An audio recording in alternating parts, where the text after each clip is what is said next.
So let me take you further. Integrative thinking, traditional thinking versus integrative thinking is what is given here in a very small snapshot. Integrative means what? Combining and coordinating diverse, that is different elements into a whole, holistic approach, taking A and B and putting them together. Thinking, using one's cognitive process to find meaningfulness.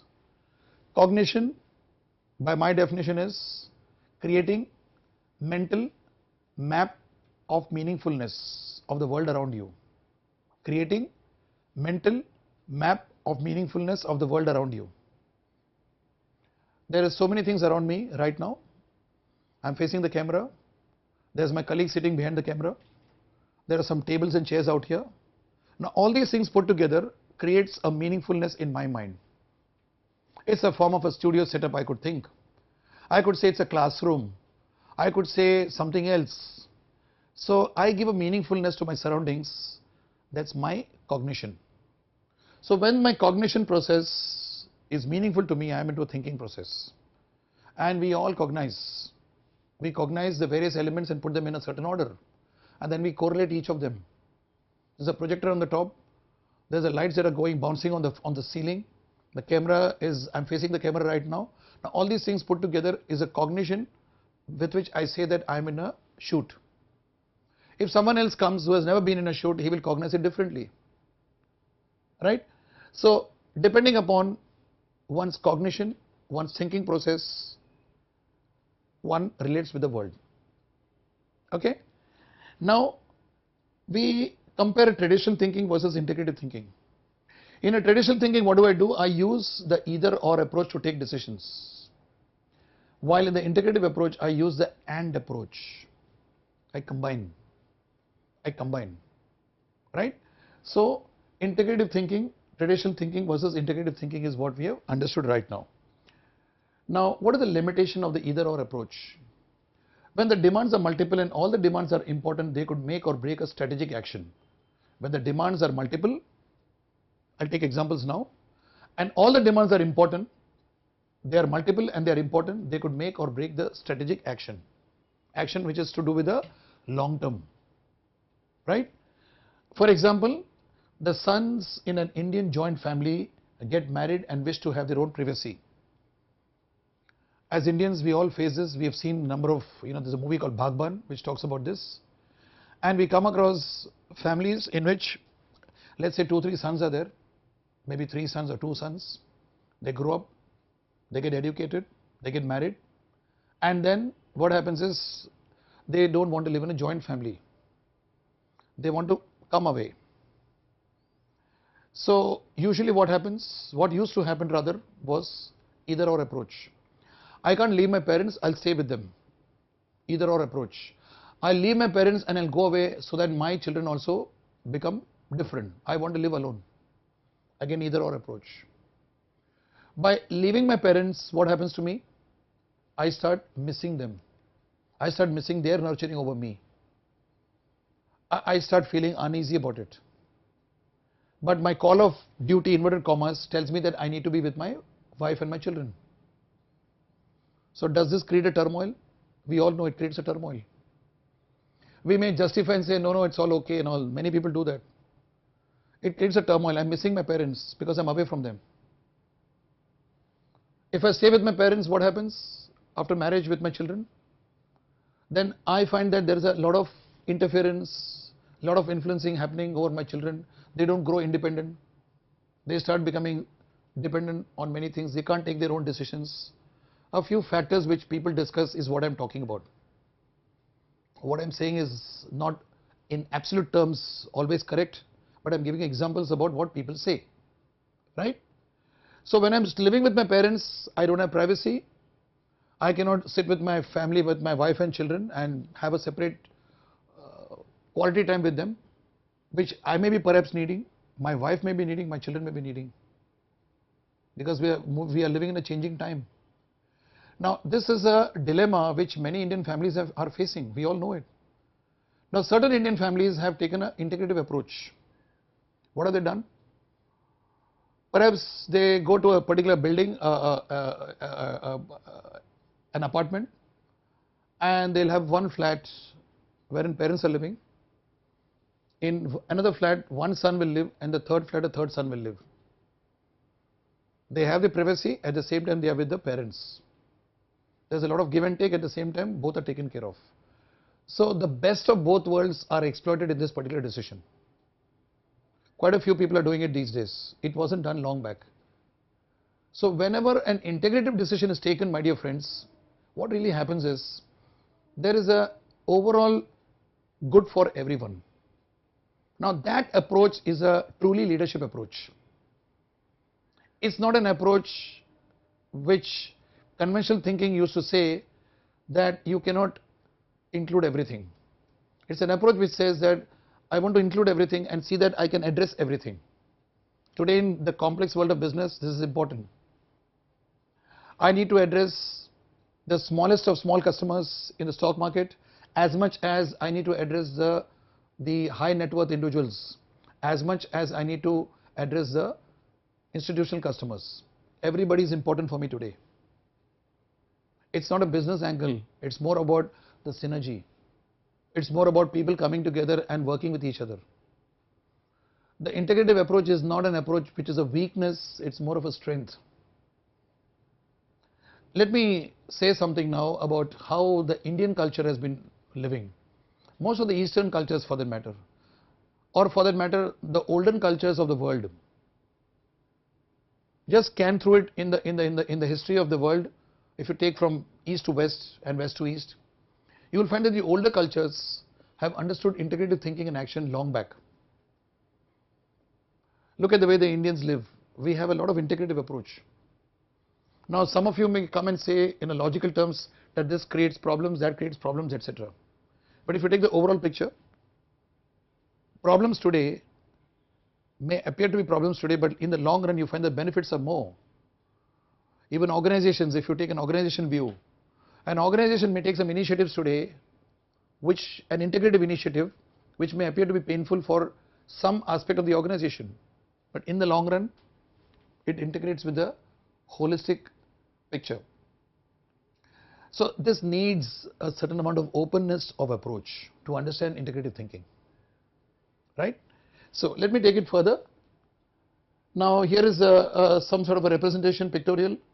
There's a joint family, parents are on one side and you need a privacy. The solution is the sons in the Indian joint family get married and wish to have their own privacy. In an either or approach there is a compromise on losing out the benefit of the option that is rejected. I already explained.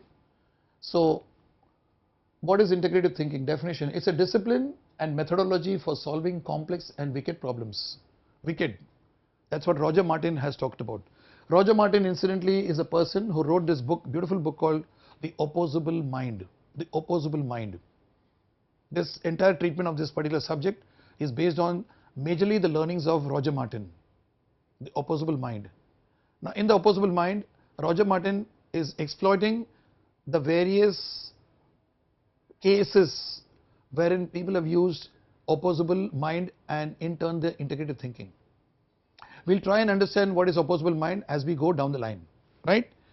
Now, wherever there is opposition thinking, there is integrative thinking. Now, what do you mean by opposition thinking? Whenever you want to take a decision, suppose you go to a restaurant, you want to have a coffee or tea, two choices are there. So let's say you choose coffee. Now why do you choose coffee? Because it's pleasurable, it's something which you have been doing, you prefer that, and it makes life less complicated. You have set a certain habit, a certain pattern, it works, so automatically you order for coffee. Automatically you order for coffee. Suppose the waiter comes and says there is no coffee, there is only tea. Would you take it? Would you take it? In many cases people will say no, they'll walk out. There are some people who will say, "Theek hai, let's have coffee, let's have tea." Now the person who says let's have tea can say from two different paradigms, two different thinking process. He may resign to the fact that since there is no coffee, I'll have tea. We are not talking about that. We are talking about a person who says, fine, if there's no coffee, so what, let's have tea. Now integrative thinking happens from a positive angle, not from a resigned angle. While I prefer coffee, I am quite comfortable If coffee is not there, I could have tea. If both are not there, maybe they are having something else, some other drink, I'm willing to go for that. So this flexibility of moving around while having your own identity is an integral part of integrative thinking. I have my own identity as a coffee drinker, but I wouldn't mind going in for tea if coffee is not available. I'm not rigid. If I say that I'll have coffee or nothing, I'm walking out, I'm losing out on something. Maybe I'm losing out on the various pleasures of different types of tea which I could drink. The tea tasting, for example, lots of things I may be missing out on that. Those experiences are important for me. Now this is something people avoid. They avoid it. So what really happens is whenever there's an opposition thinking, there's an integrative thinking. What if I have tea? Suppose I think I'm a rigid coffee drinker. I drink only coffee, let's say. What if I think of having tea? Let me experiment, let me go and see, let me sip the tea and see how it is. Probably I've had tea once in a blue moon. And when I do that, my opposition thinking tells me what? No tea, only coffee. So when I have tea for the first time, my mind is not accepting it, my body is not accepting it. But when I have it once or twice, I start seeing meaningfulness in that. Don't you agree? Is this not what has happened to many of you when you took up a new job? A job which you did not like initially because you had some ideas about what a job should be, and then gradually you realize, oh my God, this is not what I thought, it's something different, it's better. Now, do you have the capacity to keep yourself open when a new experience is knocking at you? When a new situation is coming in front of you? That's a question, right? So, whenever there's an opposition thinking, there's an integrative thinking.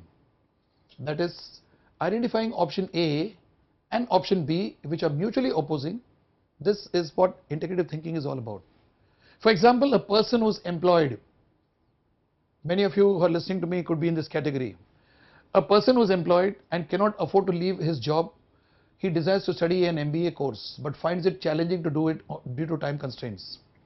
Many working students are there who do MBA, who are doing the part-time masters, they're doing the distance learning program, hybrid course like what you're doing, right? So what you do is you integrate. One seeks a flexible solution by opting for a part-time MBA program or a distance learning program like how many of you have done. You have integration already. Taking the best of both worlds. At the end of it is, do you learn it? Do you learn? Are you taking it positively? On one hand, you've got a job constraints, time constraints. On the other hand, you want to learn. So do you combine both of them? Right? This is an example of how integration takes place.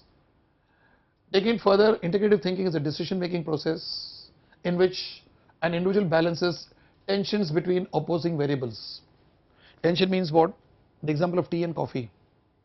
I take coffee, I'm ordering for coffee, the waiter tells me no coffee, only tea.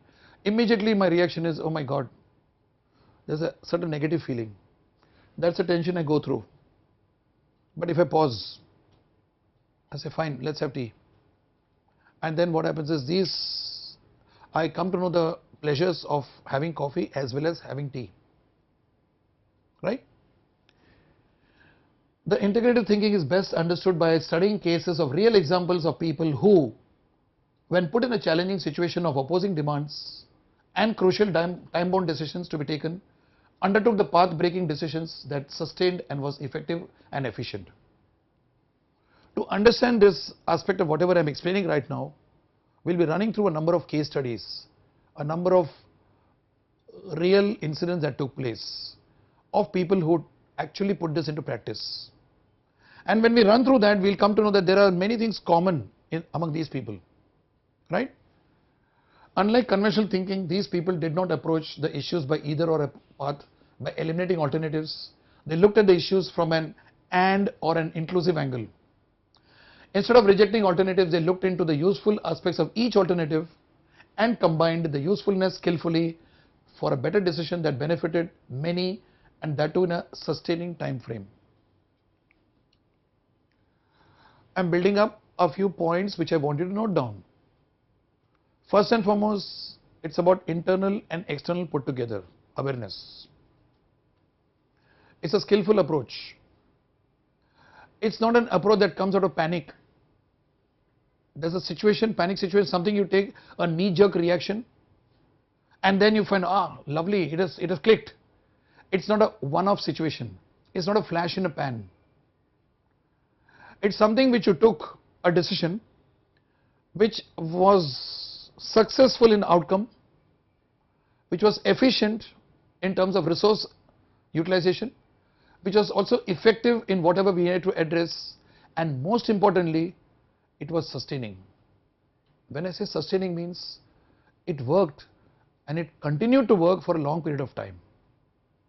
Now these are some of the aspects of integrative thinking which you and I need to understand.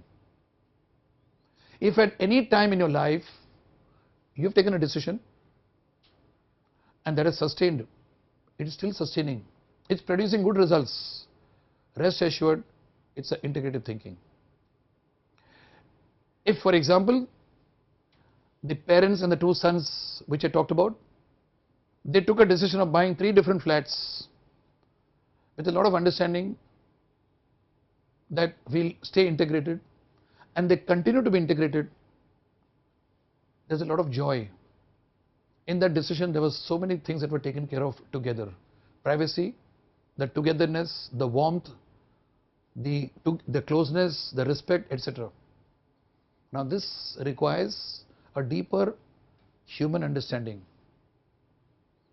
I wish to use the term emotional intelligence as well.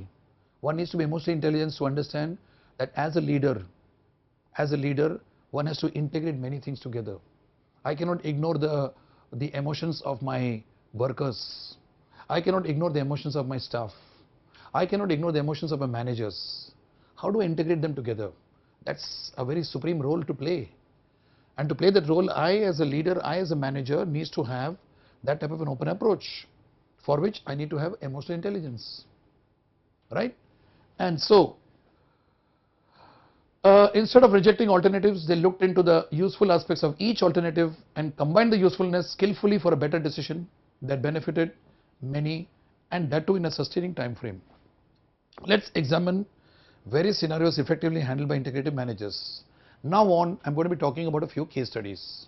So I'm taking you to the first case, which is titled as Integrative Thinking and the Rescue of AIC.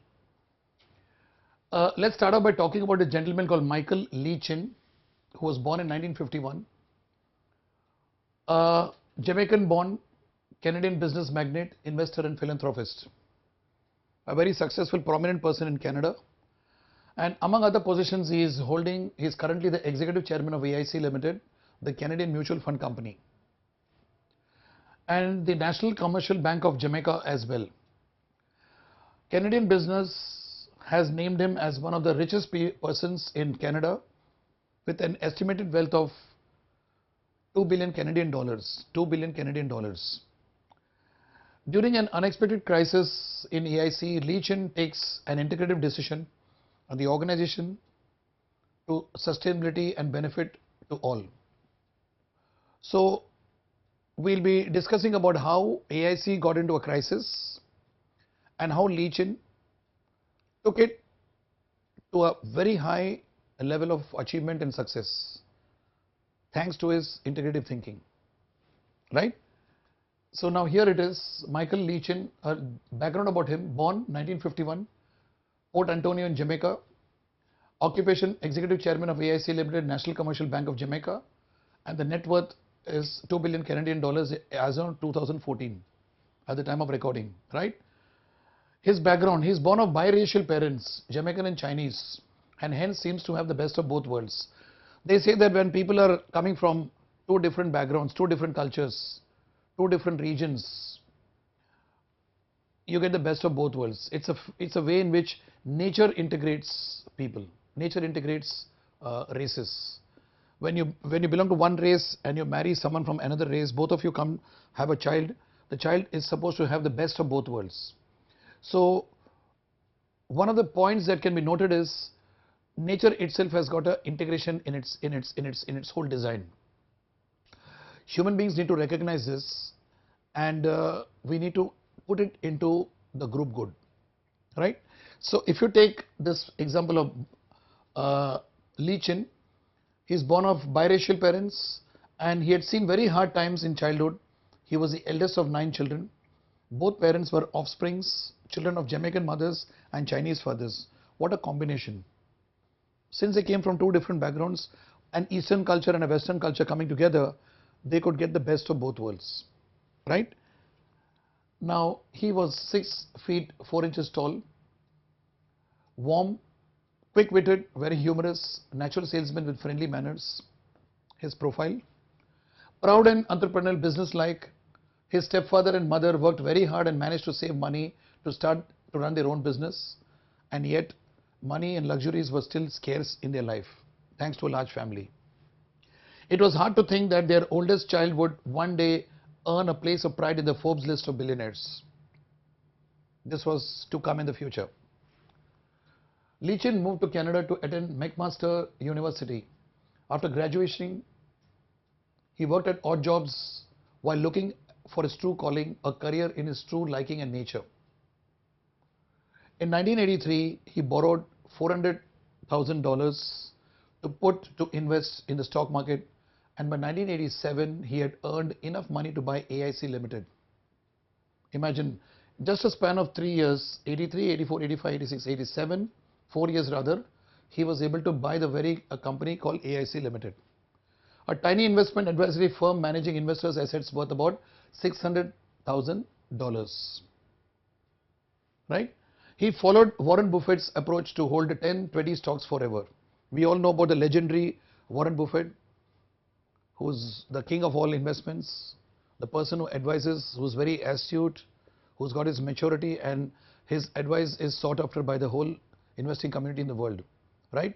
Now, his contention has always been that whenever you're investing in the stock market or any form of investment, don't go for too many numbers, don't go and buy too many shares of various companies. Buy about 8 or 10 or maybe 20 of them, and then most importantly, hold them. Don't do quick buying and selling or trading, as we call it. Keep them holding for about, say, 5 years, 8 years, 10 years, and then you find that the returns are really coming.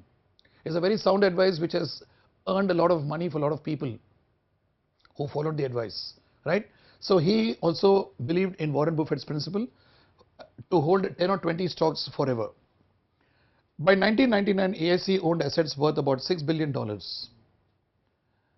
Now, the year was 1999, and there was a change that was happening. In 1999 onwards, the changes started taking place. What is the change? The IT boom had already started, right? Now, when IT revolution started, the focus of the stock market shifted to tech stocks and related industries. The AIC Limited's mutual funds were investing more into manufacturing units, finance companies, etc., which was a trend of the day, because that was a place where a lot of money one could earn. Obviously, a mutual fund will invest only in a place where they can give maximum returns to these investors. So that was the flavor of the day. But come 1999 and the IT boom started, people started shifting their money from the traditional stocks into IT stocks, because that was giving more returns. And so when this happened, the majority of the investments of AIC was not in IT stocks, so its value came down in the market. What we term it as a net asset value, NAV, right? So when the NAV came down, obviously they couldn't do well, and when they did not do well, they were actually slipping in their profits and their performance, right? So traditional industries which were growing at a steady pace were seen as outdated, and investors started pulling out money from these industries and investing in IT and IT-based fast-track shares that were giving quick returns to the investors. The days of buy and hold stocks were over, and the days of fast profits, day trading, had set in. Day trading means I buy a stock in the morning and I sell it in the afternoon. Many people do this. Okay, and people were willing to put in money in the quickly and remove it quickly. Now, this sort of a behavior started becoming rampant. So holding a stock for a long period of time was slowly becoming obsolete. People were not doing that anymore, right? Industries like internet service providers, software.com companies were popular, and traditional investments like manufacturing, retail, etc. became old-fashioned, with investors pulling out these stocks. As a result of the shift in the investing strategy, many investors lost faith in AIC's income-generating approach. As a result, for the first time in its history, the Advantage Fund was facing substantial net redemptions. For those of you who are not familiar with the financial market, redemption means a mutual fund. When people give back, when they want the money back, they sell the mutual fund. That's called as redemption. So more and more people were redeeming their mutual funds, and so what was happening was the money was going back to the investors. So the net asset value of the mutual fund, Advantage Fund, which is mentioned here, gradually came down. The company was going into a very bad shape. It sold investments to get back money. More money was flowing out of the fund than more money coming in. Its survival was in doubt. A biggest shock. The low point arrived when one of the most influential newspaper columnists in Canada was critical about AIC's basic model and calling on investors to get out while their holdings were worth something. A very influential newspaper columnist mentioned about how people should stop investing in AIC and come out of it. Now, when an influential person says that, people listen to him, right? That was a panic situation which AIC faced. The article stated that to meet the tide of redemptions, AIC should have to sell its major holdings, thereby bringing their value further down. The new redemption would entail more stock sales, reinforcing a downtrend spiral that would continue until there was, for all intents and purpose, no more AIC. Meaning, gradually, if they have to really survive, they have to sell and invest in tech stocks. Tech stocks are the IT stocks, and then a stage will come when there may not be much of people investing into their company because of their philosophy of investing, and then a day will come when the company will have to shut down. This was a bleak scenario which was painted by the columnist in his newspaper, right? And Leach was feeling very awful about it. It was a reality. It's not something that's come out of a imagination, but a reality and a prediction, a forestalling that was happening, right? Now, at this stage, what would you and I do? Normally, people would panic. Here is where integrative thinking starts. We would panic, right? Now, he was also in a distress. But despite his distress, he sensed that an opportunity lurked within the crisis that engulfed AIC. He paused. Learn this habit, learn this behavior, friends. Many people, they panic when things go wrong. It's human nature. You know why we panic? We panic because we almost believe that status quo will remain throughout our life. That's very tragic that we all believe like that. Stability is not constant, friends. Stability is always dynamic. What is stable today is going to change tomorrow, and during the change, people resist change. They resist to the point of willing to die rather than living in glory. Now, when I say living in glory means whenever a change is about to happen, when my existing stability, my existing status quo is challenged by a change, major or minor, do I have the capacity to look at the change as an opportunity, not a threat? Do I have the capacity to look at the change as an opportunity, not a threat? All I need to do is to pause and see what is the signal I'm getting from the change. Something is happening which I never expected.